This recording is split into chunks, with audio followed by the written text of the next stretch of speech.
நண்பர்கள் அனைவருக்கும் வணக்கம். Sivakumar, founder and CEO of யூனிட்டிக் எக்ஸ்சேஞ்ச். இன்றைக்கி நம்ம பார்க்க போகிற டாபிக் என்னன்னு கேட்டிங்கன்னா, ஒரு பிக் மூவுக்கு தயாராக இருக்கக்கூடிய ஒரு காயினை பற்றி தான் பார்க்க போகிறோம். லாஸ்ட்டு 10th, அதாவது அக்டோபர் 10ஆம் தேதியிலிருந்து பிட்காயின் வந்து ஒரு மிகப்பெரிய சரிவை வந்து சந்தித்தது. ஒரு மிகப்பெரிய கிராஷ் நடந்தது. பிகாஸ் ட்ரம்ப்புடைய டாக்ஸேஷன் வந்து அந்த மாதிரி இருந்ததுனால, அனௌன்ஸ் பண்ணதுனால. ஸோ அதுலேருந்து எல்லா காயின்களுமே, நாட் ஓன்லி பிட்காயினை பேஸ் பண்ணி தான் எல்லா காயின்களுமே இருக்குது. பிட்காயின் அப் ட்ரெண்டுக்கு போக ஆரம்பித்தது அப்படின்னு சொன்னிங்கன்னா உடனே மற்ற காயின்களும் அந்த மாதிரி வந்து ட்ராவல் ஆகும்.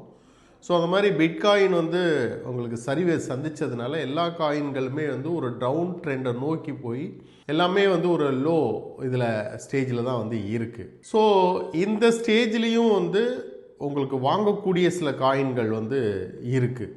அந்த மாதிரி வந்து நீங்கள் செலக்ட் பண்ணி வாங்கினீங்கன்னு சொன்னால் மறுபடியும் எகெயின் வந்து மார்க்கெட் வந்து ரெக்கவரி ஆகும்போது ஒரு ஷார்ட் பீரியடில் ஒரு நல்ல ப்ராஃபிட் வந்து எடுக்கலாம்.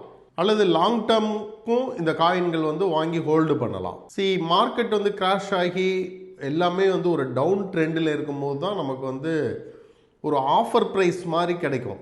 ஆஃபர் ப்ரைஸ் மீன்ஸ் வந்து ஒரு ஹை ரேட்லேருந்து இப்போ வந்து ஒரு 30% வந்து உங்களுக்கு வந்து ஒரு ஆஃபர் மாதிரி கிடைக்கக்கூடிய ரேட்டால் அந்த ஒவ்வொரு காயின்மே வந்து கிடைக்கும். ஸோ அந்த நேரத்தில் வந்து சில காயின்களில் நம்ம இன்வெஸ்ட் பண்ணணும் அப்படின்னு சொன்னால் நிச்சயமாக வந்து ஒரு ஷார்ட் பீரியடில் வந்து ஒரு ப்ராஃபிட் வந்து பண்ண முடியும். நிறைய பேர் வந்து என்கிட்ட கேட்குறது உண்டு, மார்க்கெட் வந்து நல்ல டம்ப் ஆகி இருக்குது, காயின்களும் நல்ல ஆஃபர் ரேட்டில் இருக்குது, பட் வாங்குறதுக்கு என்கிட்ட அமௌண்ட் இல்லை. பிகாஸ் நான் எல்லாத்தையுமே வந்து மொத்தமாக வந்து இன்வெஸ்ட் பண்ணியிருந்தேன். இப்போ எல்லாமே வந்து ஹோல்டில் இருக்குது, எல்லாமே வந்து வாங்கி வச்ச காயின்கள் எல்லாமே இறங்கியிருக்கு. ஸோ அப்படிப்பட்ட ஸ்டேஜில் வந்து நான் எப்படி மறுபடியும் இன்வெஸ்ட் பண்ணுறது அப்படின்றதான் எல்லாருடைய கொஸ்டினாகவே இருக்குது. அதுக்கு தான் நான் இந்த மணி மேனேஜ்மெண்ட்ன்றது ரொம்ப ரொம்ப முக்கியம். ட்ரேடிங் நீங்கள் வந்து வந்தீங்கன்னு சொன்னால் அந்த மணி மேனேஜ்மெண்ட் வந்து கண்டிப்பாக நீங்கள் ஃபாலோ பண்ணணும். நம்மளுடைய ட்ரைனிங் ஒர்க் ஷாப்பில் வந்து இந்த மணி மேனேஜ்மெண்ட் பற்றி டீப்பாகவே வந்து கிளாஸ் எடுப்போம். அந்த மணி மேனேஜ்மெண்ட்டுடைய இம்பார்ட்டன்ட் என்ன அப்படின்றத வந்து டீப்பாகவே எடுப்போம். ஸோ அந்த மணி மேனேஜ்மெண்ட்டை நீங்கள் ஃபாலோ பண்ணியிருந்தீங்கன்னு சொன்னால் டெஃபினட்டாக வந்து உங்கள்கிட்ட எப்போவுமே வந்து அமௌண்ட் இருந்துக்கிட்டே இருக்கும். தட் மீன்ஸ் வந்து உங்களுக்கு அக்குமுலேட் பண்ணிகிட்டே இருக்கலாம் நீங்கள். ஸோ ப்ராஃபிட் வந்து நீங்கள் வர வர கொஞ்சம் கொஞ்சமாக புக் பண்ணிகிட்டே வந்திருந்தீங்க அப்படின்னு சொன்னால் நிச்சயமாக உங்கள்கிட்ட வந்து அமௌண்ட் இருக்கும். இருக்கிற மொத்த பணத்துக்குமே வந்து நம்ம வாங்கக்கூடாது. நம்மக்கிட்ட எவ்வளவு கேபிட்டல் இருக்கோ அவ்வளோத்துக்கும் வாங்கி வைக்கக்கூடாது. ஸோ அந்த மாதிரி வந்து நீங்கள் அந்த மணி மேனேஜ்மெண்ட்டை ஃபாலோ பண்ணியிருந்தீங்கன்னா இப்போ உங்கள்கிட்ட வந்து நிச்சயமாக வந்து இருக்கும். ஸோ இப்போ நம்ம இந்த காயினுக்கு வருவோம். இந்த காயின் வந்து பார்த்திங்கன்னா ஒரு அருமையான காயின். நல்ல இப்போ இருக்கக்கூடிய டெக்னாலஜி வந்து நிறைய ப்ராஜெக்ட் வந்து வச்சுருக்குறாங்க. முக்கியமாக வந்து big data, AI, generative AI, decentralized டிஃபின் அப்படின்னு சொல்லக்கூடியது. ஸோ நிறைய விஷயங்கள் வந்து இவங்க வந்து இதில் ப்ராஜெக்ட் வந்து நிறைய ப்ராஜெக்ட் வச்சுருக்கிறதுனால கம்ப்யூட்டிங் வந்து வச்சுருக்குறாங்க.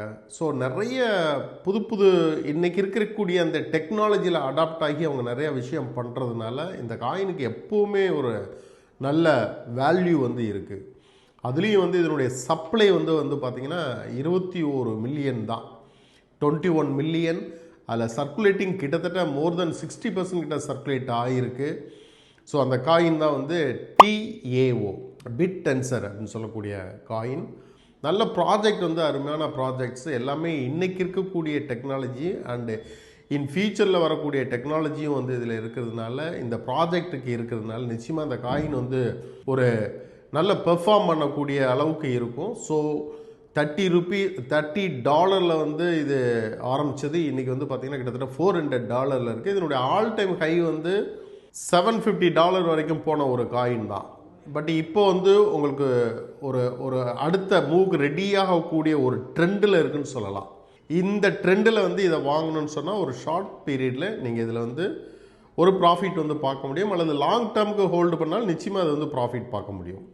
ஸோ இந்த காயின் வந்து உங்களுடைய போர்ட்ஃபோலியோவில் இல்லைன்னா நீங்கள் வாங்கி உங்கள் போர்ட்ஃபோலியோவில் ஆட் பண்ணிக்கோங்க. அடுத்தடுத்த வீடியோக்களில் புது சப்ஜெக்டுடன் சந்திப்போம். நன்றி, வணக்கம்.